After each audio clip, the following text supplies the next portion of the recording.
కంటేనే అమ్మని అంటే ఎలా?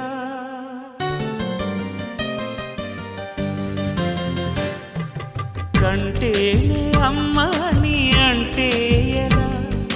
కరుణించే ప్రతి దేవత అమ్మే కదా, కన్నా